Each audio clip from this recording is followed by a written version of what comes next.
Hello, internets, and welcome back to JL Plays. And today we have some major. Just kidding. We just have some great stuff to talk about. But one thing, we're going to be talking about Monster Hunter, the movie with Milla Jovovich. Can't pronounce her name.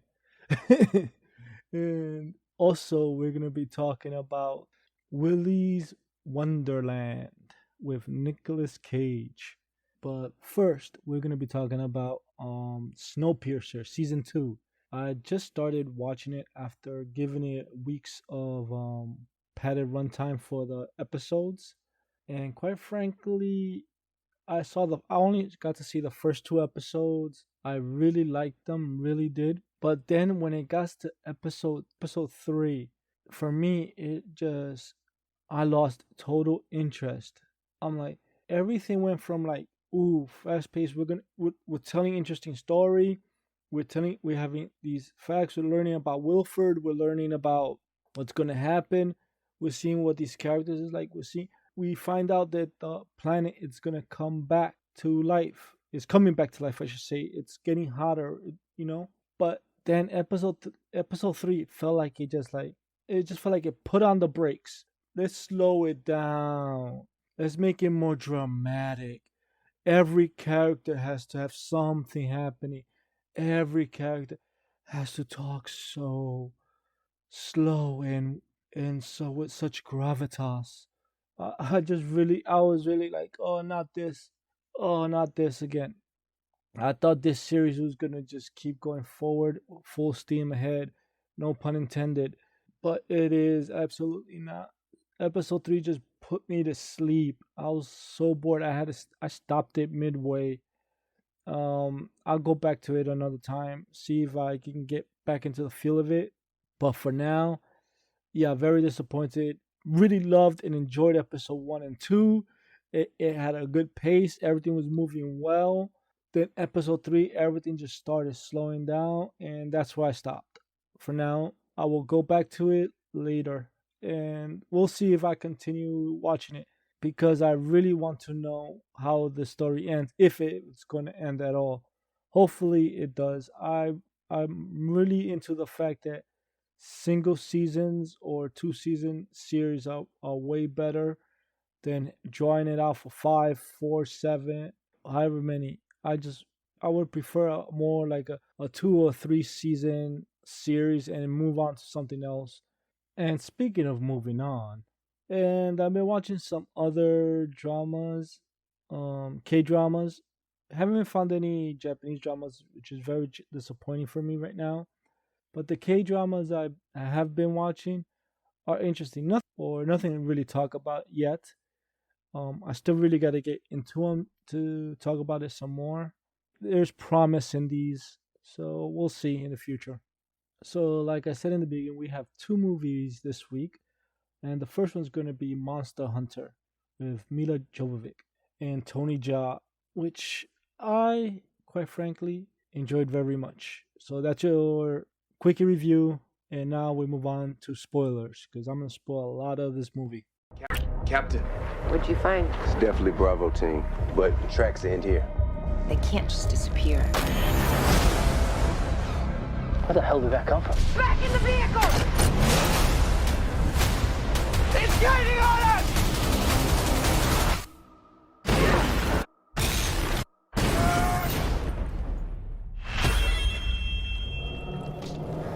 What the hell just happened? On our 6! Holy. How did we get here?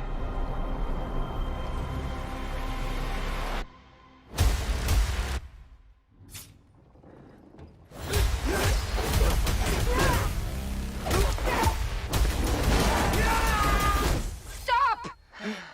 We are not your enemy. We're soldiers, Give me your hand! But we need weapons.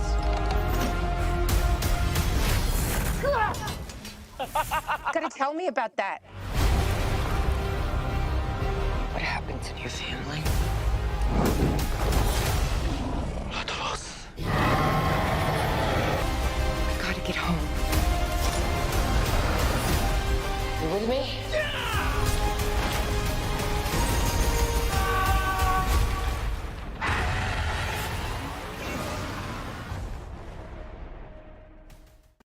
And that was a snippet of the trailer for Monster Hunter, starring Tony Jaa and Milla Jovovich. Now, the movie starts off with Tony Jaa and Ron Perlman.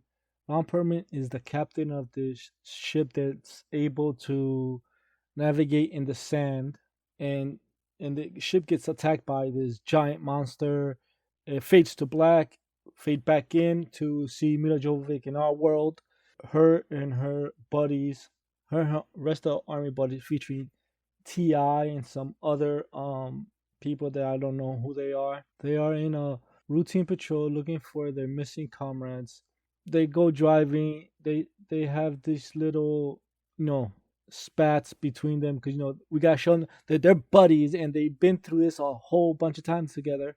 And it's just a great action flick. I'm gonna tell you right now, it's just a fun action flick. I enjoyed myself very much. So I'll state that right off the bat before I even go any further. Yeah, I enjoyed this movie very much. I had fun with it. It was cool to see the CG and all that. They paid a lot of money to get the CG as good as it is, and it's extremely well done. I applaud them. Bravo on that. The movie does look beautiful, and there's no denying that you see the money on screen. And if they have a part 2, I can't, and it's just as good as this as far as the visuals are concerned, I can't wait. Now back to the whole movie. So they go there, and they have these pillars going beside them. The driver of the Humvee, I guess, would ask Milla Jovovich, because she's the captain or the leader of this whole ragtag crew. She goes, "Hey boss, what are those pillars over there?" And Milla goes, "Do I look like an archaeologist to you?" And they laugh it off and move forward.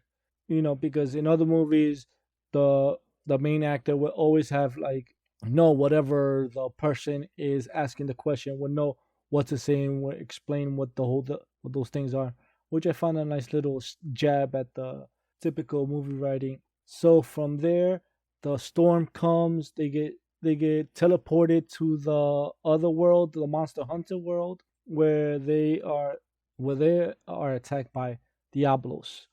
The monster, if I'm remembering the name right, believe is Diablos. And then you see that they run into Tony Jaa. He's in a really far away, and he shoots an arrow at them, try to warn them about Diablos. They think that he's attacking them, so they fire back. And then Milla goes, "No, stop, don't do that." They notice that Diablos is coming, that he's about to attack, and they start running. They pretty much all get attacked. Almost everybody dies. Milla gets attacked by the scorpion looking thing, and then they think that she's dead, so they leave her there. They leave her body there, and then the guys go out and try to escape, because all these other creatures that look like spiders start attacking them. And then next Milla starts waking up. She's all dizzy and stuff, and actually there's another one of those creatures, spider creatures, and just captures her. Again, another fade to black. She wakes up inside this cocoon, which they were giant spider creatures. They killed all her people except for one, which was Ti, and he's hurt. So he's hurt. He's trying to escape with Milla, but all Ti does is grunt the whole time. Great job grunting, and he's in such pain that he's grunting, and he's attracting all these creatures to them. And next Ti starts screaming crazy, and all these small little spiders start coming out of his body, because I guess they use him as an incubator. Milla ends up somehow escaping through the tunnels that the spiders build, and the spiders can't go outside. I'm just gonna call them spiders. I don't know what these things are called. Spiders can't go outside because it's daylight, and she just stuck there for I don't know. She stays on there for 20 minutes, 30 minutes of this in world time. I'm not talking about actual movie time. This is talking about in world time. And then next she ends up meeting Tony Jaa. They fight. She gets captured by Tony Jaa. Then Tony Jaa takes her to to his hideout. not her hideout. It's his hideout. And she ends up getting herself untied. They start fighting again. So from there, they keep fighting. Then they finally start communicating with each other and start realizing, okay, they need each other to get the hell out of the situation that they're in, to be able to kill Diablos, Diablos, and escape all these hundreds and hundreds of spiders that are living underground. And so they come up with this crazy plan. They're able to kill Diablos, which is insane how hard it is to kill these monsters. It took them capturing one of the spiders because they needed the venom, then using that venom to stagger Diablos. Then on top of that, Tony Jaa jams his giant sword into Diablos' head, like deep, like halfway deep, and it still wasn't enough. He knocks Tony Jaa out of his head and slams him through stone rocks, these stone pillars. He gets knocked out.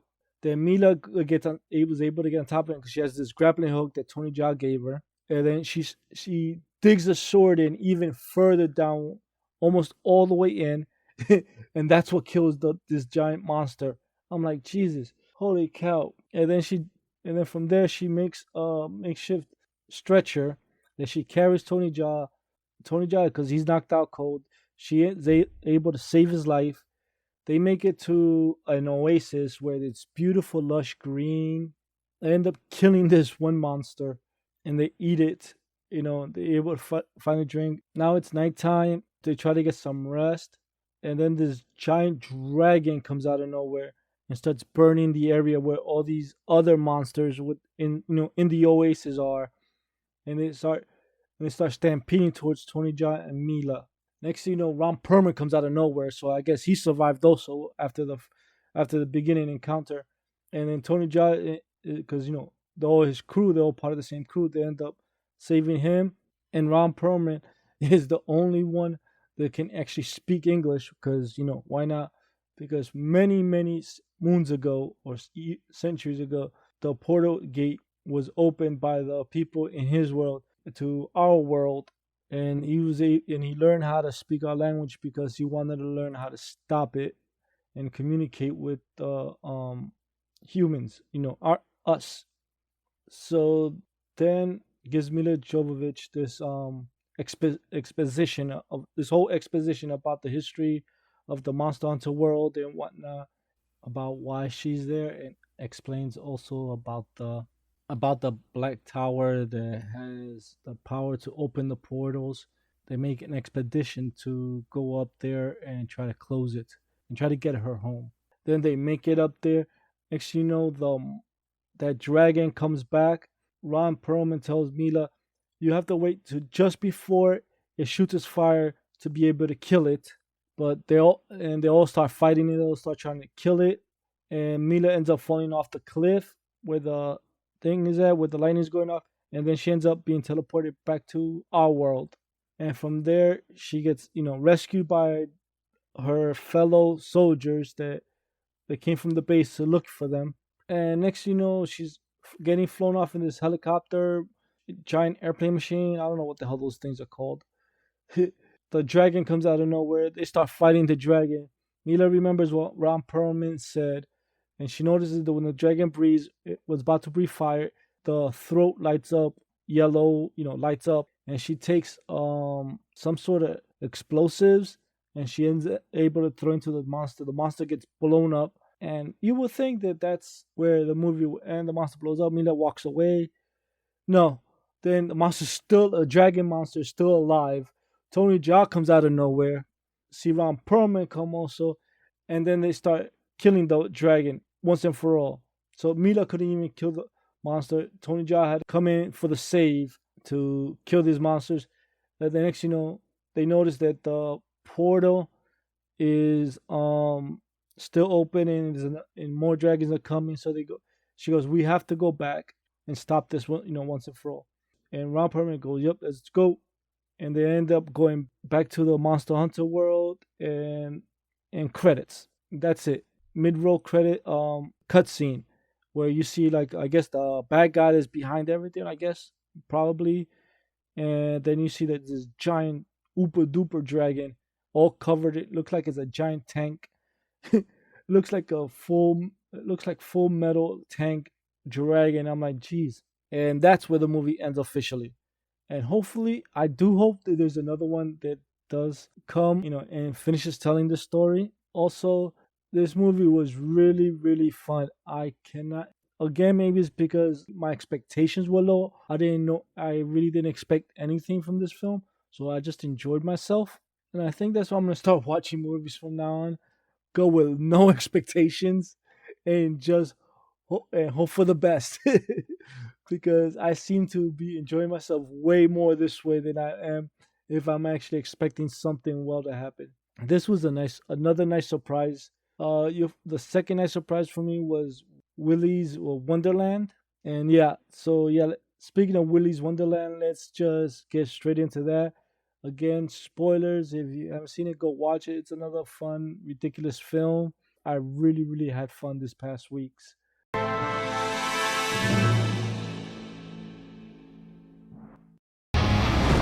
Welcome to Willy's Wonderland.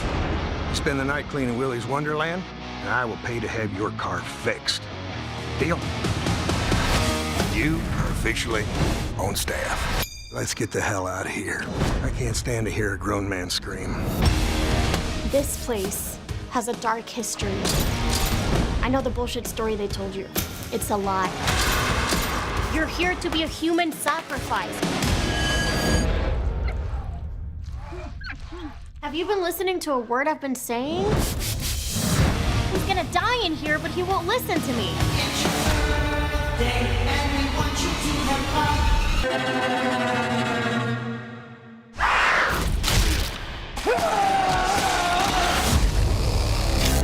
The machines got out.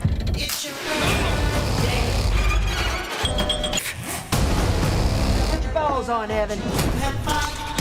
We're going to Willy's. He's not trapped in here with them. They're trapped in here with him.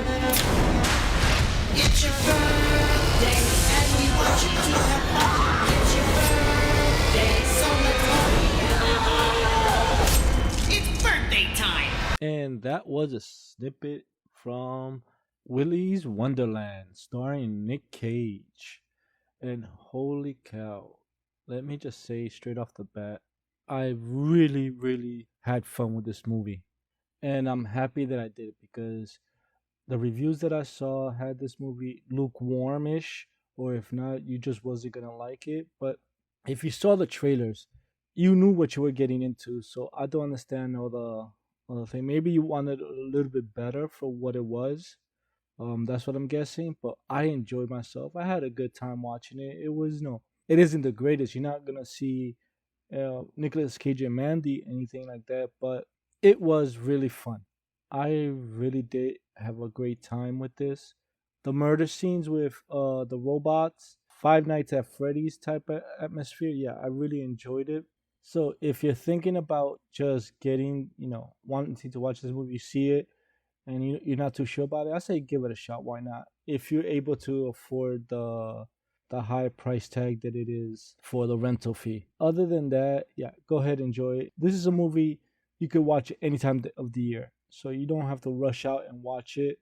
When you do have time or when it does price does lower, go ahead, pick it up, check it out. You'll probably have a good time. Just remember, keep your expectations low like I did. I think this is why I enjoyed it very much, is because my expectations were very, very low. So I was not expecting to get, oh my God, or this is going to be the next Nightmare on Elm Street. It just wasn't it. It was a fun indie film, and I enjoyed myself. Oh, that's it for the non-spoiler section. From here on in, I'm gonna go into spoilers. Okay, guys?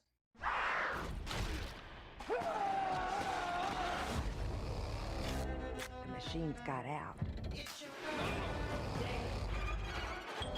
Nobody is safe. Put your balls on, Evan. We're going to Willy's.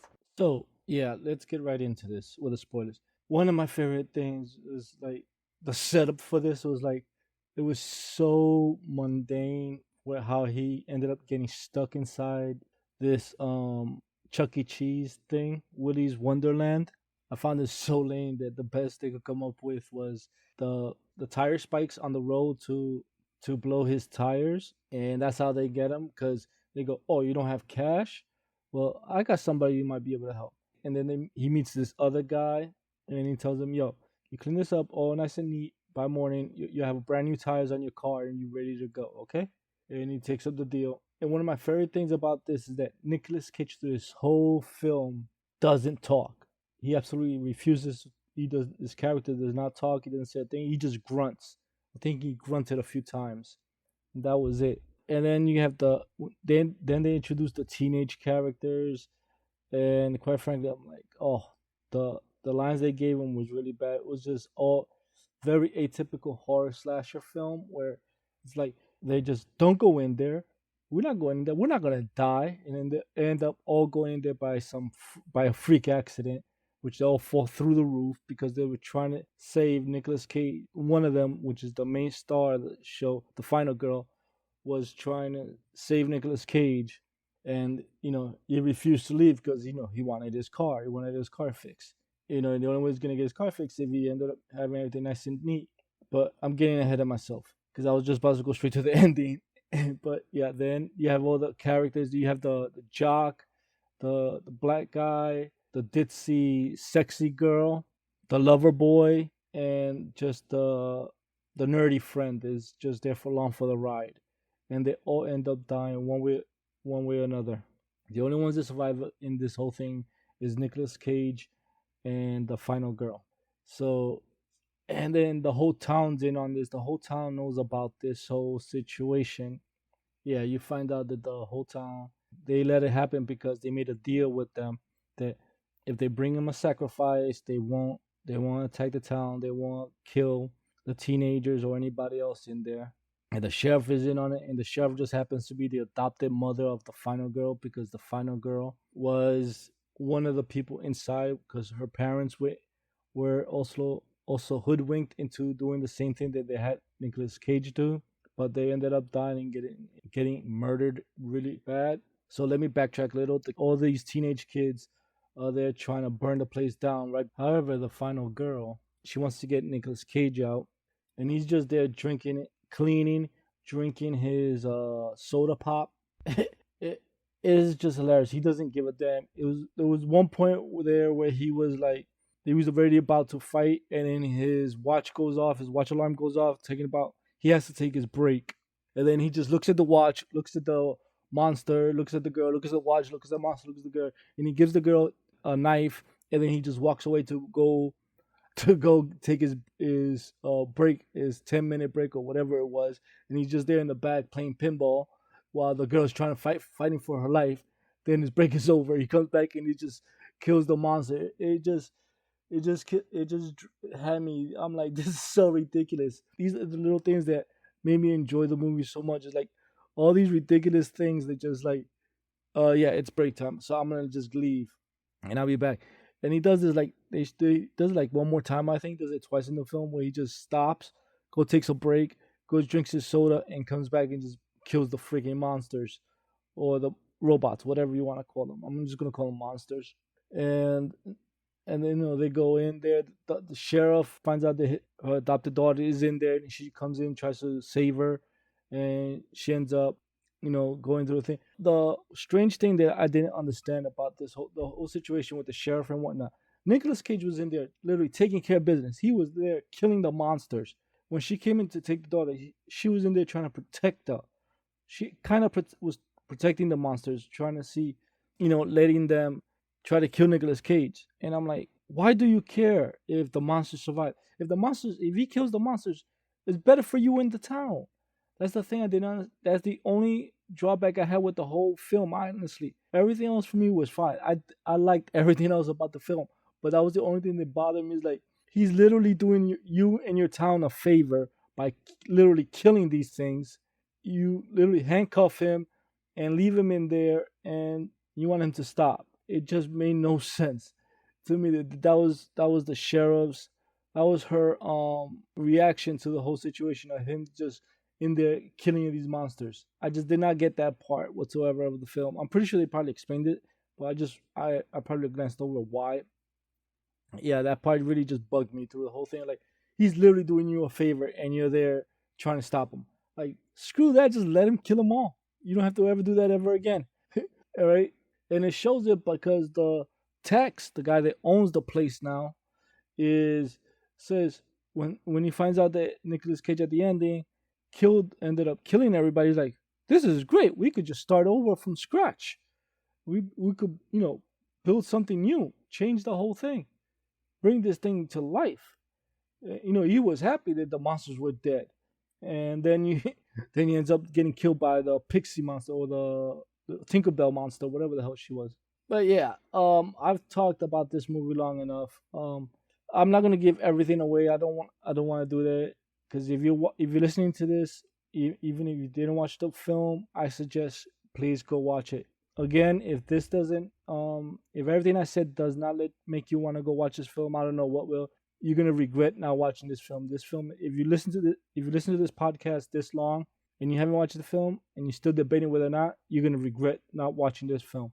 Go watch it. It is extremely fun. Again, just keep your expectations very, very low, and just like me, you're gonna have a great time with it. This isn't Nightmare on Elm Street or Friday the 13th. This is Sharknado, but with Five Nights at Freddy's theme. Just over the top, ridiculous, wonky. Have fun with it, and enjoy yourself. Because Nicolas Cage was in there, you could tell he was having fun with the role, and that's how you should be. And that's what you should be doing when you're watching this film. Is just having fun. Have a few drinks before you watch it. Whatever it takes you to from getting not taking this film seriously. Just whatever it is, do it beforehand and just enjoy it. Trust me, you will have fun. Thank you for listening, and see you next time.